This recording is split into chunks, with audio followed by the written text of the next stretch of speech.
She's the dance coach who turned young performers into stars and sparked a cultural phenomenon. Have you learned nothing? You call students lazy, stupid, sloppy, weak. All in one sentence? I was kind of bossy. How was prison? I lost 127 pounds and I read 150 books. I couldn't move. I couldn't roll over by myself. If you had a child, would you have let her be on Dance Moms? Of course. She'd be a millionaire now.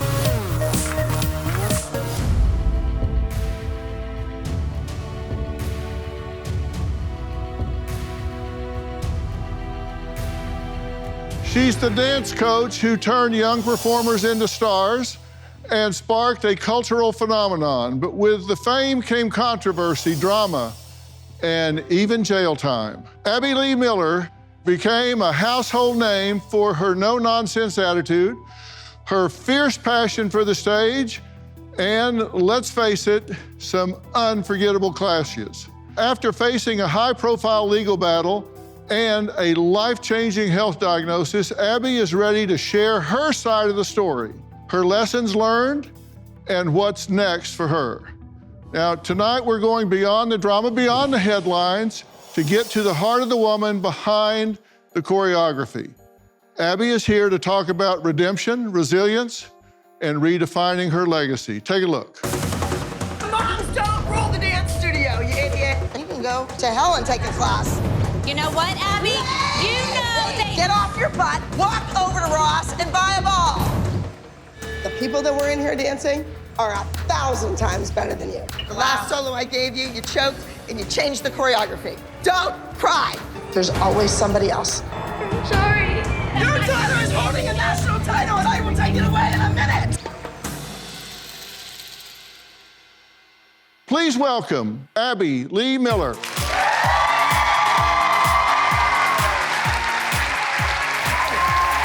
Abby, how are you? I'm great. Nice to meet you. Good to meet you. We'll help you switch over here. Okay. Shall we do this? Thank you. Everybody always asks, when are you going to walk again? Are you going to ever walk again? And I'm like, I'm walking right now. Okay.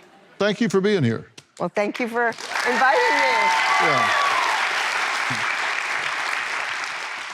First, when we saw you on tape and all, you were up and moving around, and now you're obviously managing a health issue. But we'll talk more about those challenges later and when it started and all of that. Let's take a look at the beginning of your journey. My mom was the most creative person that I've ever known, and she taught children to love to dance. We got a flyer in the mail at the house about a dance competition. And I said, Mom, I want to do this. She thought, you're going to pay money to dance and people are going to watch you and tell you what they think of your work? Like, this is absurd. You should get paid to perform. That's the first time you saw the words dance and competition next to each other. It didn't exist before that. So I said, no, Mom, I don't want to do a solo and dance in the show. I want to choreograph a routine. That was my passion, my dream.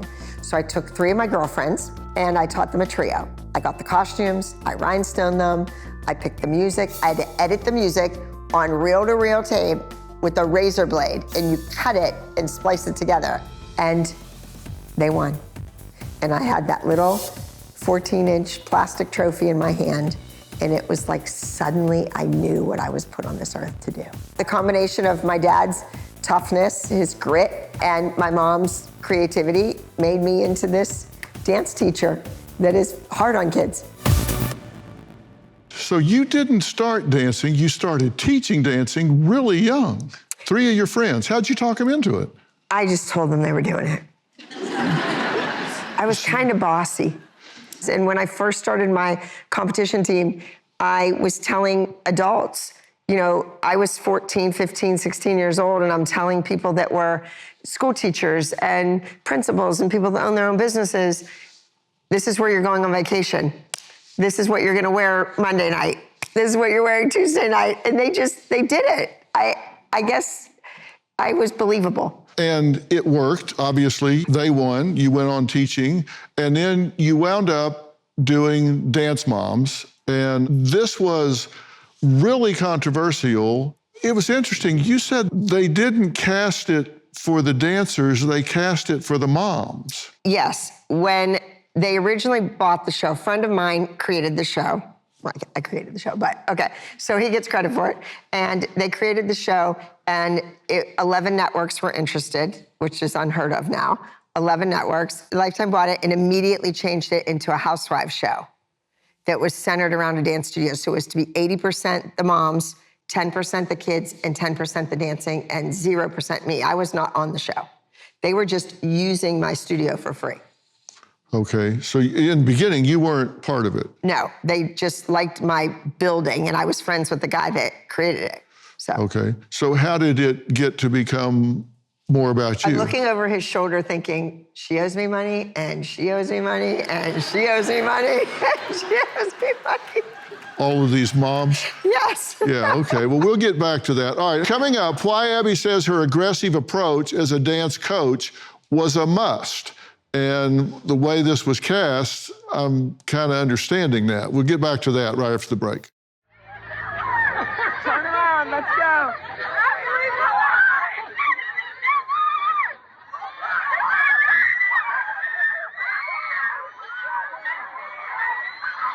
How did it evolve from just using your building to you being front and center? I was choreographing these routines week after week. All my senior company kids, these amazing dancers, brilliant, trained, they're in another room, smashed in there. I'm in the big room with like 5 little kids. So I brought some other kids in the room to go in front of the cameras that you wouldn't see them, or like behind scenes. And they would learn the choreography too, because I'm doing all this work for free. And I thought, something has to happen here, so I'll get the other kids in there, they'll learn it, we'll do it in the recital. I told one kid to go out and come back looking like a dancer. She had her hair down, big sloppy t-shirt on, and socks. It's dangerous. So within 5 minutes after the kid walking out of the room, the mother comes in, slams the door open, screaming, yelling at me, and the other children were frightened. So I kind of dashed out of the room, and she chased me around and around and around. So I dialed 911, and the dispatcher answered the phone and said, "Officer Broadway, what's your emergency?" And I thought, this is crazy. How did this happen? But it was like fate, and the heavens parted and the angels sang, and I said, there's a psycho woman. She's chasing me around my building. She's scaring the children. Come get her. I want her out. And they said, does she have any weapons? And I said, just her mouth. So when that footage got back to the network, they said, who is this woman? Well, that's the woman whose building you're using for free. From then on, I was on the show. What are the chances of getting a 911 operator named Officer Broadway? Well, that's what I mean. It was absolutely insane. And I looked to the corner, and the producer was there. And I looked at him, and I thought, no, you're not that good. You did not intercept a 911 call. There's no way. It was Officer Broadway, and a couple of years later, he brought his daughter to my studio. Yeah, well, there you go. Yeah. Dance Moms gained millions and millions of fans over its 8 seasons. Some of them don't know that their guilty pleasure all started with a really chance encounter. I was in Las Vegas, Nevada, attending a big national convention, and I bumped in to a guy that I had known forever. He was a Mr. Dance of America. I said, come with me, their solos are on today. So we come into the back of the ballroom, and there's Maddie doing her little solo, and she's a cute little tap dance. And then Nia comes on and does hers. He said, Abby, these kids are adorable. They should be on television. And I said, yeah, let me introduce you to their mothers. So I took them outside the ballroom, and there they are, drunk, broke, and bitching about everything. The restaurant, at the hotel, the competition starts too early, it ends too late. I said, let's go. We get in the car, and he said, Abby, I have an idea, and it's gonna be really good. That was it. At that moment, he started to work on a format for Dance Moms. Okay, so the show really was a train wreck show. It wasn't about dancing, it was about the moms being hard to manage to start with. Yes, it was not a kid's show. Yeah. I kind of made it a kid's show. Yeah. And how did it evolve? Because you developed these dancers out of kids that weren't initially the cream of the crop dancers. Correct. And that's like an issue that people don't realize. When they came to find that's a big class. That's a big class. Yeah, that's in my studio. That's also what my classes look like, not 5 kids or 7 kids. Yeah. So when they flew in to find a cast, 30 families interviewed. 27 were my students. 2 were friends of mine who had little boys that I thought were hilarious that would make great TV. And then the 30th one was Kathy, who becomes my arch nemesis rival throughout the course of the show. But those 27 kids, there was a lot of talent in that pool, but they were the moms that were sweet and nice and paid their bills on time. And they didn't make good TV. So they picked the children, they picked the moms, and the kids were cute. They're beautiful children. They sat in a chair and they were interviewed like this. They didn't dance. Nobody said a 5, 6, 7, 8 dance. They never saw the kids dance. Nope. But it was called Dance Mom. They saw the kids dance on videotape that the moms sent in. Okay, so that's different. But it wasn't called Dance Kids, it was called Dance Moms. Right. So it was about the moms. It was definitely about the moms. And we all know what a stage mom is, and so they cast difficult people. Correct. So this whole thing was set up to be conflict television. Yes, and the real scope of the dance studio, mothers don't walk into my room and open the door and ask questions or tell me things. They don't do that. Nobody wants to come through that door. Well, my secretary didn't even want to come in to give me a message, because when you open the door to a dance studio, every eye goes vroom to the door. You break focus of what's happening. But those mothers were told by producers, go in and ask her this, go tell her that, do-da-da-da, do-da-da-da, do-da-da. And then I blow up. I mean, somebody walks into my room in front of children, my students, and uses the F word, I'm coming at you, big time. All right, now coming up, how Abby went from spending days on the dance floors to cement walls. We're going to talk about her time in federal prison when we come back. Every notification on your phone announces another wave, a hurricane threatening lives, an East Coast labor strike threatening our supply chain, an international conflict threatening our peace, or an assassination attempt threatening our democracy. Supply chains for medications can be unreliable, but there's a way to feel safer in this uncertain world. Please research how to get your own supply of medications in case of a small or more significant emergency. I urge you to invest in a JACE case today. It's an emergency medication kit containing life-saving antibiotics that treat the most common and deadly bacterial infections. You'll fill out a simple online evaluation and customize your case to include add-ons like ivermectin, EpiPens, and more. The time to prepare is right now. Mention my name and you can receive a discount on your JACE case. Just go to jace.com and enter promo PHIL at checkout. That's promo code PHIL at jace.com. Get the right meds the moment you need them. Poor sleep affects more than just energy.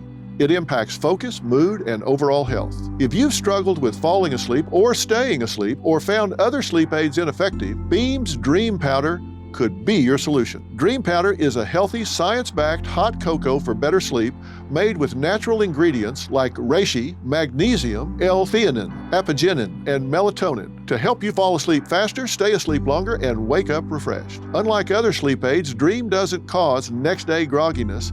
It's delicious, guilt-free, and available in flavors like sea salt caramel, brownie batter, and cinnamon cocoa with just 15 calories and 0 grams of sugar per serving. If you want to try Beam's best-selling Dream Powder, get up to 40% off for a limited time when you go to shopbeam.com/Dr. Phil and use code Dr. Phil at checkout. That's shopbeam.com/Dr. Phil and use code Dr. Phil for up to 40% off. As a coach of the hit show Dance Moms, Abby Lee Miller is one of the most recognizable faces in reality TV, but her fans did not anticipate that Abby would go from screen time to hard time. Take a look.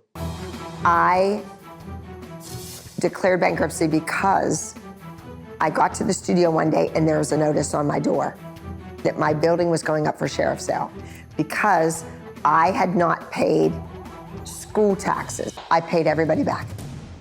Shouldn't that be a good thing? But I was, guilty of making money. They spent $4 million in Pittsburgh to get me and the fine was $65,000. They were just going for the witch hunt. Ultimately, I went to a prison camp and I spent 8.5 months there. You went to prison for tax fraud? No, I declared bankruptcy in 2010. The TV show started 4 months later. Yeah, so don't ever declare bankruptcy. It's the worst thing ever. But I was embarrassed. I was humiliated. When I built my building, I was 21, 22 years old. I borrowed $585,000 at 9.75% interest. All the taxes were in escrow. So years later, I bought a house in Orlando and I refinanced the building and the house all in one package. And they put the house taxes in escrow, but not the building. But I didn't know that. And then 3 years later, they come at me about it. And I'm like, when I was 2 months late, why didn't you come and say something? Why did you wait for 3 years? It was $37,000 and I didn't have it. And I was embarrassed and mortified and didn't want to tell anyone. I didn't even want my mother to know. So I declare bankruptcy and then the show starts, I'm in bankruptcy. I don't start making money on the show. I was still losing money on the light, the gas, the heat, everything with them being there all the time. So I was starting to do my own events. I started to go teach master classes and guest classes. And that's when the money came in. It was all through credit card. It was all through a ticket company online. Every penny was accounted for. But it was suddenly, wait a minute, where's this money coming from? And I don't know what you know about bankruptcy, but probably nothing, Dr. Phil. But you can't just pay someone back. You can't make a couple $1,000s and pay this person back and make a couple more and pay this person.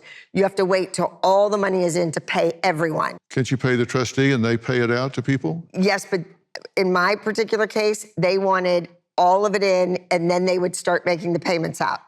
And I paid everyone back 100% on the dollar. And I was indicted on 21 different indictments. The only one that stuck was that I was maybe going to walk away from the home in Orlando that I bought in 2008, okay? It was on an adjustable rate mortgage, and my bankruptcy attorney got on the stand in court and said, Abby knew nothing about this. She was adamant that she wanted to keep her house. She was not walking away, but we could not even get a phone call returned from Chase Bank. They did not want to play ball until we said, well, then she's just going to walk away from the house. Then, all of a sudden, Chase Bank goes, whoa, wait a minute. Don't walk away from the house. Let's work this out. And they did. 4.9%. It wasn't even that low back then. I still own the house. I paid every payment.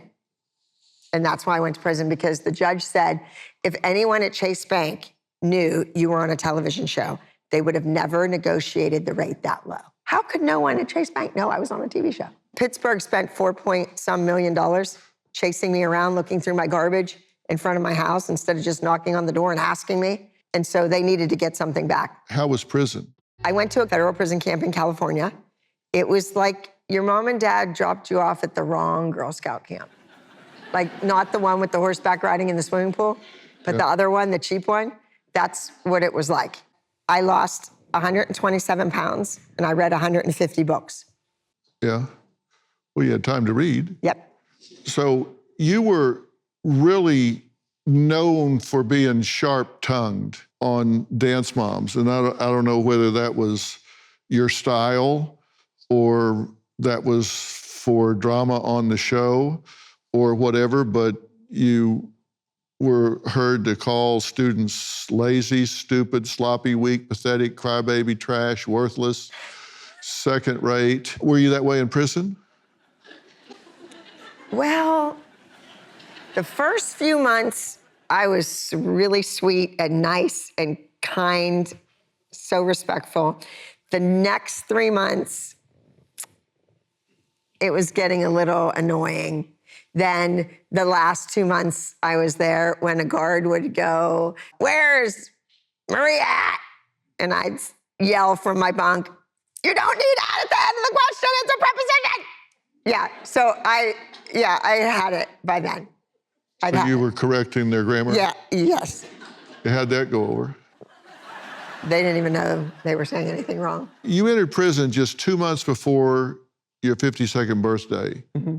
What was it like to spend your birthday in prison? Did they give you a cake? Or? Yes, they did. They're very inventive. It's insane what women can do with the microwave and food from the commissary. Crazy. They're very talented. There should be a whole show, a cooking show, but in prison. What you can do. It's unreal what they can do. Not me. I was so naive when I got there. The women were fighting over the microwave. So I just called my friend when you're allowed to use the phone and said, can you get like a dozen microwaves and just ship them here? Just call Amazon or whatever, get them and send them here. And they arrive and they're like turned away because you're not allowed to do that. I was trying to be helpful, and I thought that's why they were fighting, was that. I had a birthday party. I was in like the cool crowd, and thank goodness. And we played bocce every Saturday night, and they made hors d'oeuvres with whatever they could muster up. It was wonderful. Coming up, how Abby survived the biggest fight of her life. We'll talk about that next. You know, my dad used to say, Christmas is when people who don't know each other all that well get together in a space that is too small to spend too much time together. Dr. Phil here with your Mental Health Moment, Holiday Edition, brought to you by my good friends at Michael's. Your one-stop holiday shop to make the season bright. With everything you need to create a joyful holiday ambiance for every style, space, and budget. Now, some people love having their entire extended family sleep under the same roof for the holidays. But if you don't like sleeping on a sofa and sharing a bathroom with your 12th second cousins, getting a hotel or motel room nearby just might be worth its weight in gold. Now, maybe the kids want to stay at grandma's and sleep on the floor and play Uno until 3 a.m., but you can get away and take a shower and a nap. You might even turn it into a mini honeymoon. Break the mold and do what works best for your family. Not what I should do, must do. What will make it much nicer for the holidays for everyone is what you want to focus on. This is not a time that should be stressful. This is a time for common sense and saying, hey, what really works? And maybe what really works is not what's always been done. It's what works for your family and your situation. And sometimes that means taking a step back and not being quite so intensively together. Thanks again to Michael's for ensuring that holiday enthusiasts and last-minute shoppers can find what they need when they need it. In stores and online at michaels.com. Oh. All right, I'm gonna check my catheter bag. So, get that out. We're all good. So the whole bathrooming, showering, all that stuff is scary and difficult. We make sure everything is really sturdy. Kind of try to do handstands on it, make sure it's really safe for her to use. 13 years after Dance Moms made its debut, fans of the show are taking a tougher look at the impact of the reality series and taking a harder stance against Abby herself. Now, what do you say to critics who tell you to just move on from Dance Moms? Well, dance is my life. It's what I do. I still teach, I still choreograph, I still train students to become professional working dancers. You trained women in prison. I did. You taught them how to dance. I did a Christmas number for them for the big visiting day, for Christmas, for the holidays, for their families to come. How'd they do? They did great, and their kids were ecstatic. They were thrilled. Yeah? Yes. So that's just what you do. You teach dance. Yes. Yeah. It's in my blood. And they've relaunched Dance Moms, right? They tried. It doesn't do as well as my reruns. Yeah, I think they made some mistakes. After a hiatus, the show came back for a final season, and they spotlighted your return from prison. Yes. When they did that, as well as this unexpected health diagnosis that you've dealt with. So let's take a look at that. I had a pain in my back that was so horrific. I had to flap my arms like a bird. They said it was Burkitt lymphoma. The cancer was choking my spinal cord. The damage was done. So paralyzed from here to there. And then I went through 10 rounds of very invasive chemotherapy. You're in a complete remission. There's no sign of any lymphoma at all in that scan. I had to learn to sit up, to bathe, to walk. I was walking 280 steps with a walker, doing great, and then I shattered my leg. So there's scars like all over this leg from down here. They wrap around, they're on the side, and then the knee. So it's been crazy. And I'm just afraid now. And once you have an injury where you shatter your leg, and then you have literally 3 months not weight bearing, it's rough. All right, do you wanna just, honey, do you wanna put some weight right here? Yeah.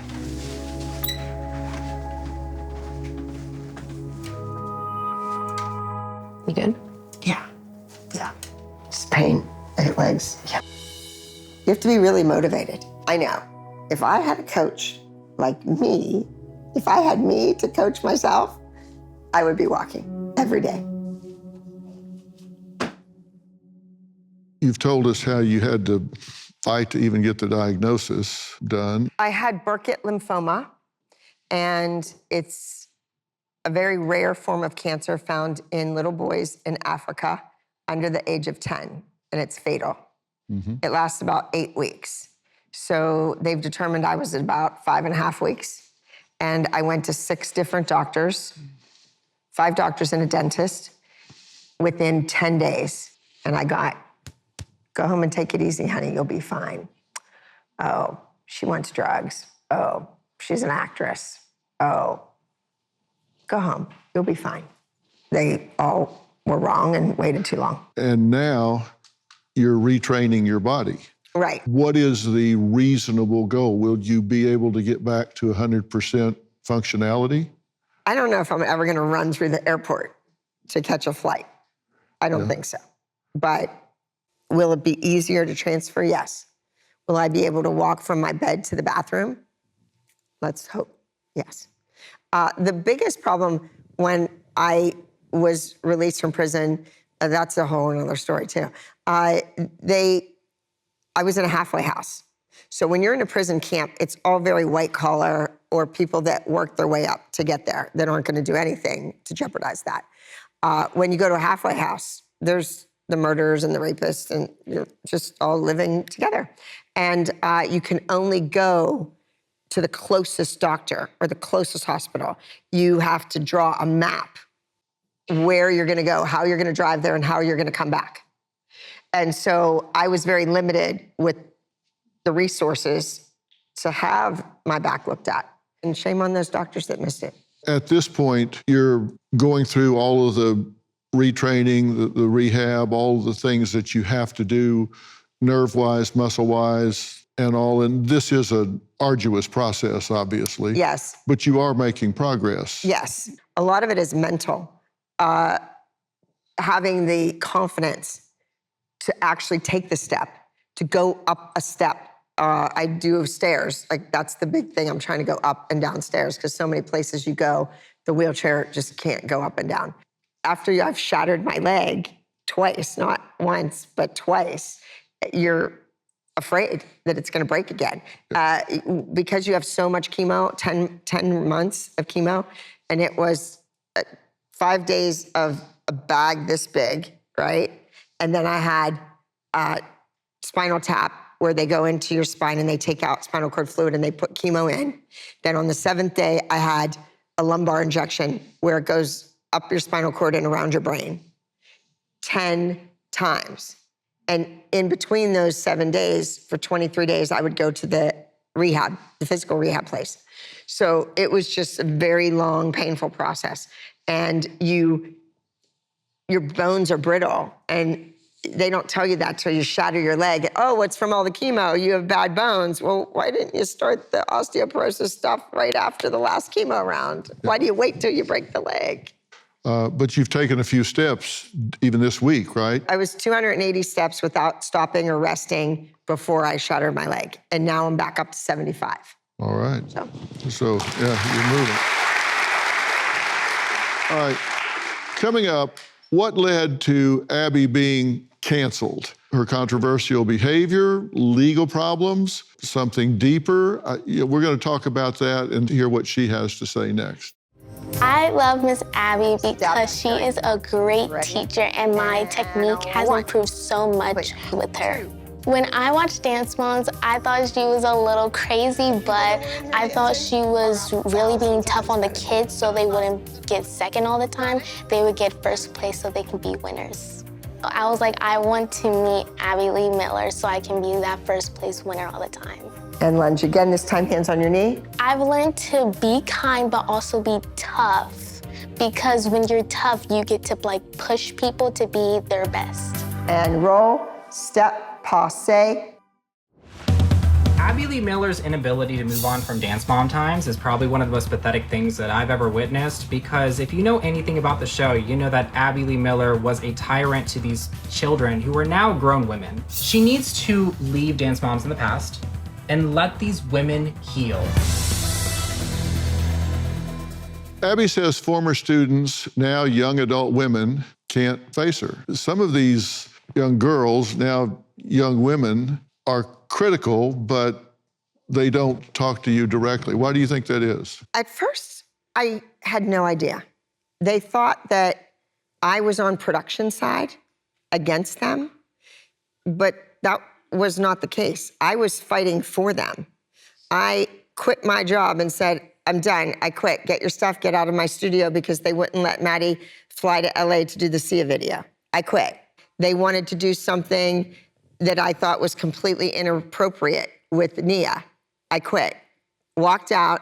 So there were things that they tried to do, and I fought against production for the students. I was always trying to get better costumes, better music, money for licensing real music, things like that.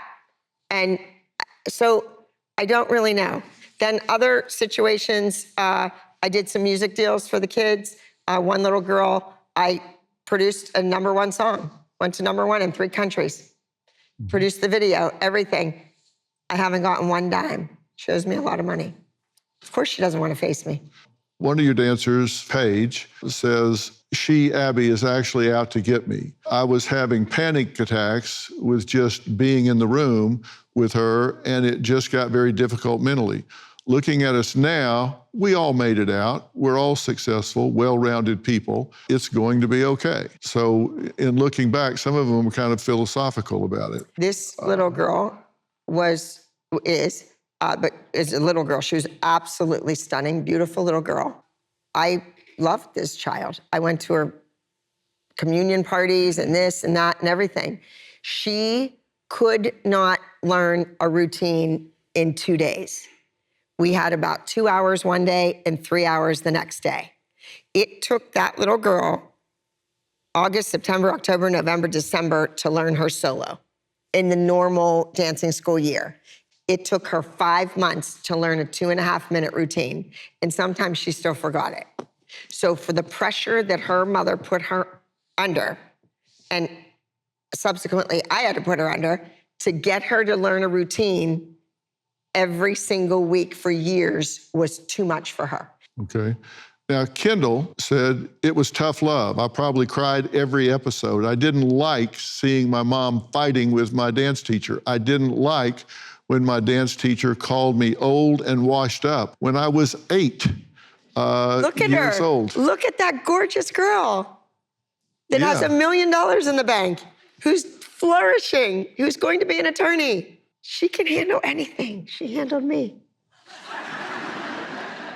Jill, Kendall's mom, says it never ends good with Abby. It just never ends good with Abby. Oh, it started pretty good. She made a lot of money. Why does she say it never ends good with Abby? I don't know why she said that. I have no idea. I just remember her walking into the studio, me taking her by the arm, sticking her in the interview chair, and telling the producer, interview this woman. She's attractive. She's going to look great on camera. She'd be good on the show. I did that for her. Well, many of Abby's former students have shut her out of their lives, but of all the Dance Mom cast members, JoJo is arguably the biggest star and one of her closest friends. My relationship with JoJo is great. We are really close. JoJo! Have you learned nothing? Everyone sees me screaming at these little kids and they don't know what happened. I was really good at interrupting, still am. She would interrupt two adults speaking. And I used to tell her about it all the time. I snapped. And in my concerts, I say, no one can tell me anything, because one day this girl looked at me and she said, JoJo, have you? And then everybody in the audience says, learned nothing. And they scream it back at me. It's amazing. She is grateful for what I did for her. Mwah, how are you, sweetie? I love you. I'm good, I love you. I appreciate you always. And I'm very proud of her.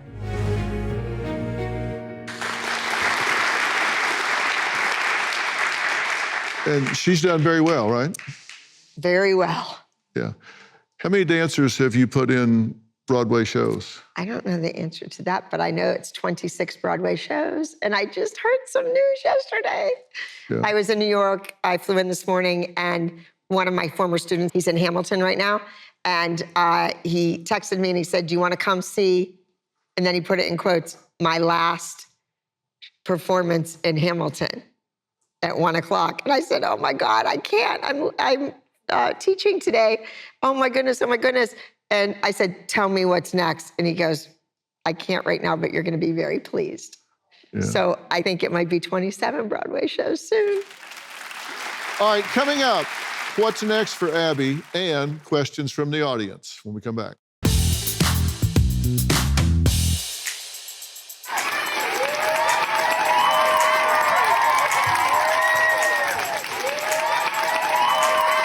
I'm embraced by the Broadway community. I get invited to premieres, opening nights. You know, I've had kids in 26 Broadway shows. Let's go outside. We're right here. We're right here on Broadway.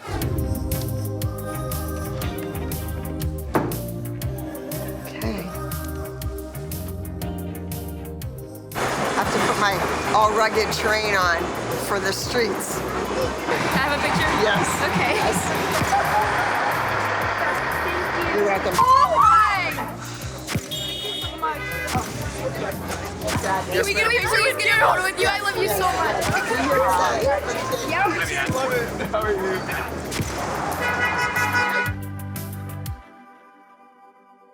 What's next for you? Season 9. I filmed it. It is at the editing bay right now, and it's going to be available for all of you to see soon. Mm-hmm. So that's happening. I'm going to a big convention in London. It's called Move It, and I go there, and then I'm going to be touring London and Wales for the next few weeks, and then I am judging the Dance World Cup in Spain this summer.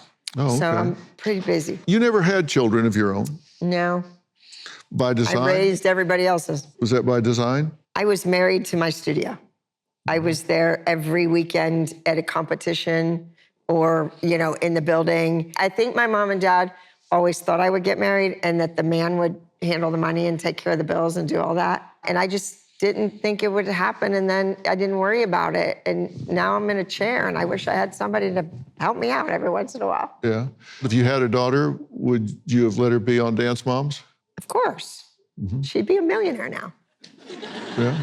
Do you understand, those little girls, people were sending them dresses, not a red carpet gown or anything, just a little dress for church Sunday, go in the backyard, take a picture, and a check for 50 grand back then. Mm-hmm. So that all accumulates very fast. They all purchased their own homes in California. I don't have a house in California, you know? I think they're gorgeous. I think they're well-spoken. I think they're sophisticated. I think they're doing just fine. Any regrets about the show? Yeah, I regret signing that 4-year contract with a 4-year option for, what, $1,500 an episode? Yeah. They got a lot out of me. Well, you built your brand. Yes, I built a brand, and I don't get one penny, not one residual. Well, but you built a brand. Right, but going around teaching classes is not like television. No, but it's not over. it's not over. Yeah. Questions from the audience? Raise your hand. We'll bring you a microphone and you can ask a question or make a comment. Hi, Abby. My name is Cece, and I have 2 daughters who are dancers and idolized you. Never missed a show. How in the world were you able to choreograph such incredible, intricate numbers without you doing the dancing? I was training my students to know their terminology. And don't forget, I was teaching from 3:30 until 10 o'clock at night. So you can't dance full out. And dance teachers that dance full out, they're not gonna last very long. And sometimes they're looking in the mirror at themselves. I was in front of a mirror every single day and never once saw myself. I only saw the children behind me. We did 637 numbers for a TV show.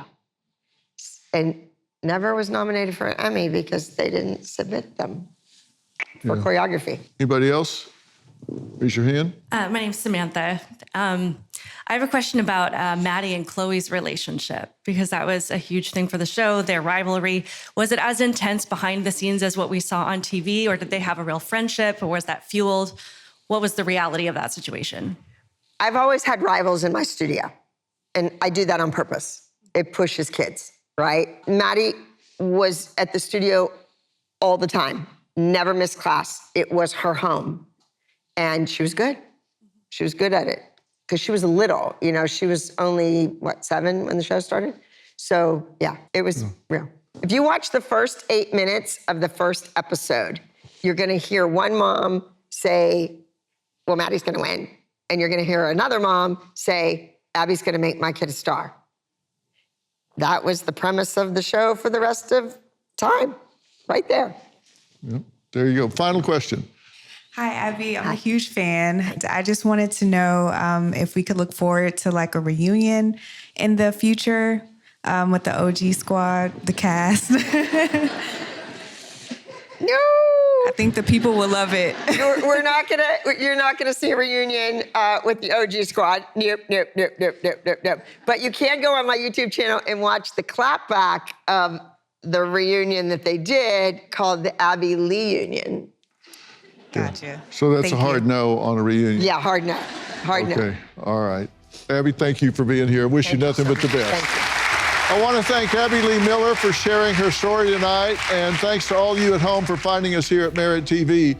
Tell all your friends that it's so easy to find us. Just download our Merit app by going to Apple App Store or Google Play, and don't forget to check out all the new Dr. Phil podcasts where you get daily access to Dr. Phil Primetime Monday through Friday, along with weekly episodes where I deliver unfiltered, powerful insights and practical tools, if I do say so myself, and help you navigate today's complex world. You can download, subscribe, follow, and listen to the Dr. Phil podcast for free on Apple Podcast, YouTube, or on your favorite podcast app or device. We'll see you next time.